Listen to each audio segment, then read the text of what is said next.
Datang seorang laki-laki, "Ya Rasulullah, izinkan aku mati syahid, karena orang yang mati syahid itu tidak akan merasakan sakratul maut illa kal qars, seperti cubitan pada tangan.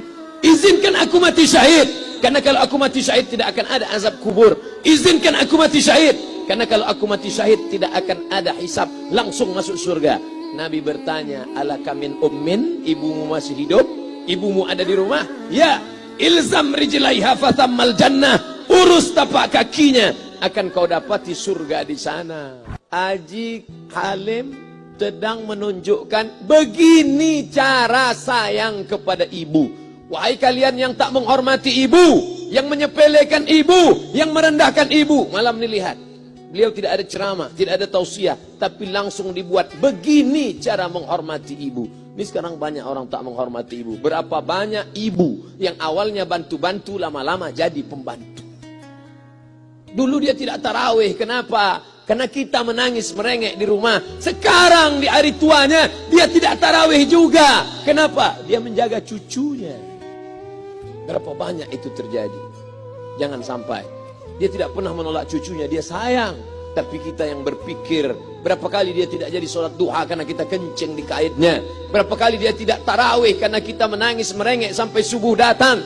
Berapa kali dia tidak iktikaf karena kita. Andai dia masih hidup hari ini, datang, belikan pakaian yang paling dia suka, belikan perhiasan kalau ada.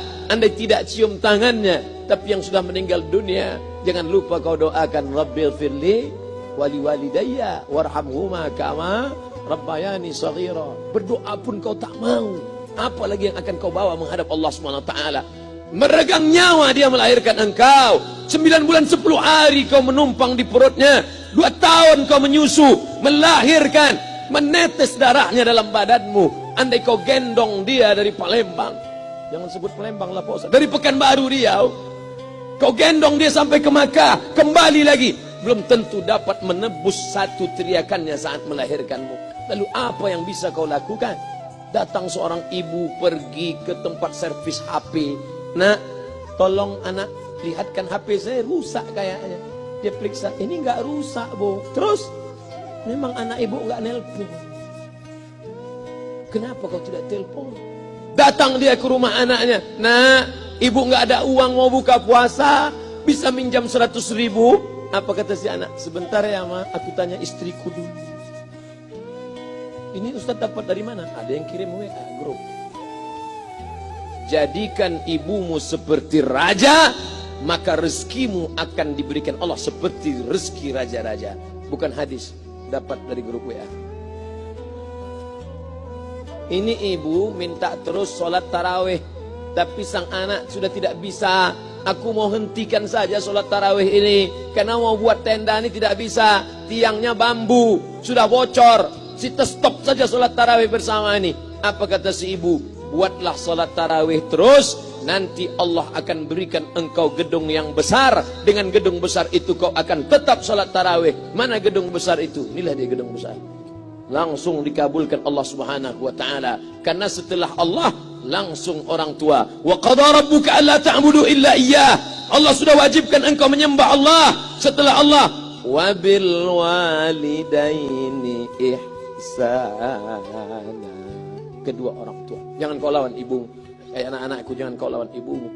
Karena kau lawan ibumu, kau tak pernah mencium kebahagiaan. Walaupun hartamu banyak, kau akan berenang dalam air mata penderitaan sampai kematian datang. Ada pezina hidup di dunia senang, ada pecandu narkoba hidup di dunia senang, tapi orang yang durhaka tetap dapat dosanya dibalas Allah di akhirat. Di dunia juga dapat. Ustaz, kalau di akhirat dapat, di dunia dapat, untuk apa lagi di dunia? Yang di dunia itu DP-nya. Nanti di akhirat akan kau dapatkan cashnya. Oleh sebab itu jangan main-main dengan ibu. Datang seorang laki-laki, "Ya Rasulullah, izinkan aku mati syahid, karena orang yang mati syahid itu tidak akan merasakan sakratul maut illa kal qars, seperti cubitan pada tangan. Izinkan aku mati syahid, karena kalau aku mati syahid tidak akan ada azab kubur. Izinkan aku mati syahid, karena kalau aku mati syahid tidak akan ada hisab, langsung masuk surga." Nabi bertanya, "Alaka min ummin, ibumu masih hidup? Ibumu ada di rumah?" "Ya." "Ilzam rijlaiha fathammal jannah." Urus tapak kakinya, akan kau dapati surga di sana. Tak perlu kau mati syahid.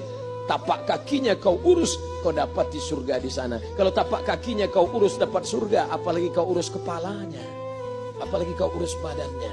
Pulang dari sini urus ibumu, mandikan dia, belikan pakaian yang baik, cari makanan kesukaannya. Kalau dia sudah meninggal, maka kau datang ke sana, langsung dapat tisu. Bapak Ibu yang dimuliakan Allah Subhanahu wa taala. Ini Ustadz suaranya menggelegar nih, marah apa? Enggak, saya tak marah. Terus dikasih Haji Alim buka nasi kuning tadi, makanya suara menggelegar. Dimasukkan Pak Kapolda daging sama ayam 3. Masya Allah, ini kari Palembang nih Pak Ustadz. Mantap, menggelegar suara kita di rumah.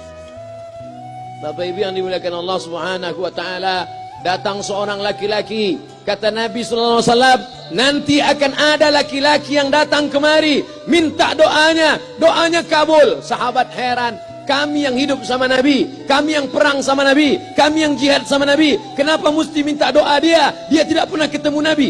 Pokoknya nanti kalau dia datang, minta doa sama dia. Setelah Nabi SAW meninggal, barulah dia datang. Orang itu bernama Uwais Al-Qarni. Kenapa doanya makbul?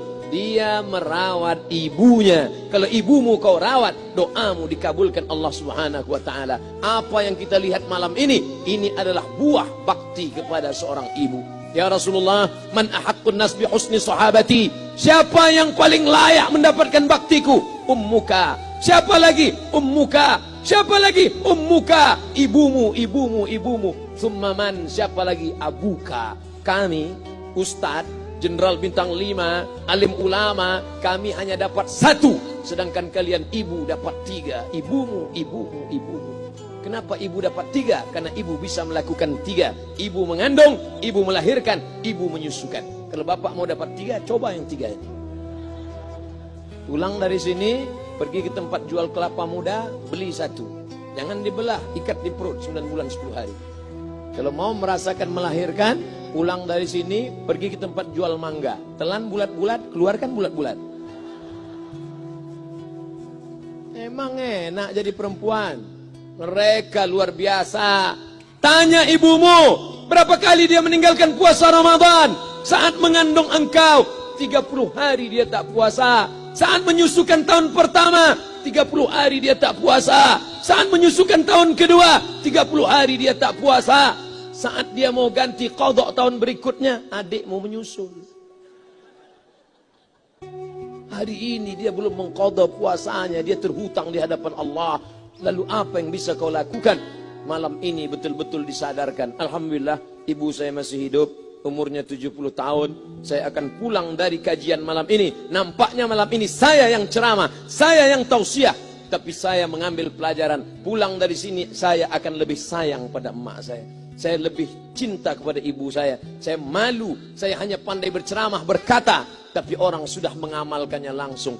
Haji Alim membelikan gelang ibunya 2 kali sampai 4 kali setahun. Gelang cincin. Sudah dibelikan 2 bulan, hilang. Kemana? Ada orang susah tadi aku kasih. Ternyata itu yang membuat rezeki melimpah ruah. Maka rezeki buah yang sudah matang harus kita joloknya dengan apa? Dengan berbakti kepada ibu. Bapak Ibu yang dimuliakan Allah, saudara-saudaraku yang dimuliakan Allah Subhanahu wa taala. Ibu ini luar biasa. Sampai-sampai ibu, Ustaz jangan nunjuk pakai tangan kiri lah. Oke, pakai kanan. Ibu, andai ngomong ibu salah, tetap dikabulkan Allah Subhanahu wa taala. Ada seorang ibu memanggil anaknya, "Ya Juraij, wahai Juraij." Anaknya sedang beribadah. Ibadah pada Allah atau nyambut ucapan ibu? Allah lebih mulia, dia diam. "Ya Juraij." Dia tetap diam. "Ya Juraij." Dia tetap diam. Dia tidak jawab seruan ibunya. Sampai akhirnya ibunya berkata, apa kata ibunya? "Allahumma la tumitshu hatta turihi wujuhal mumisat."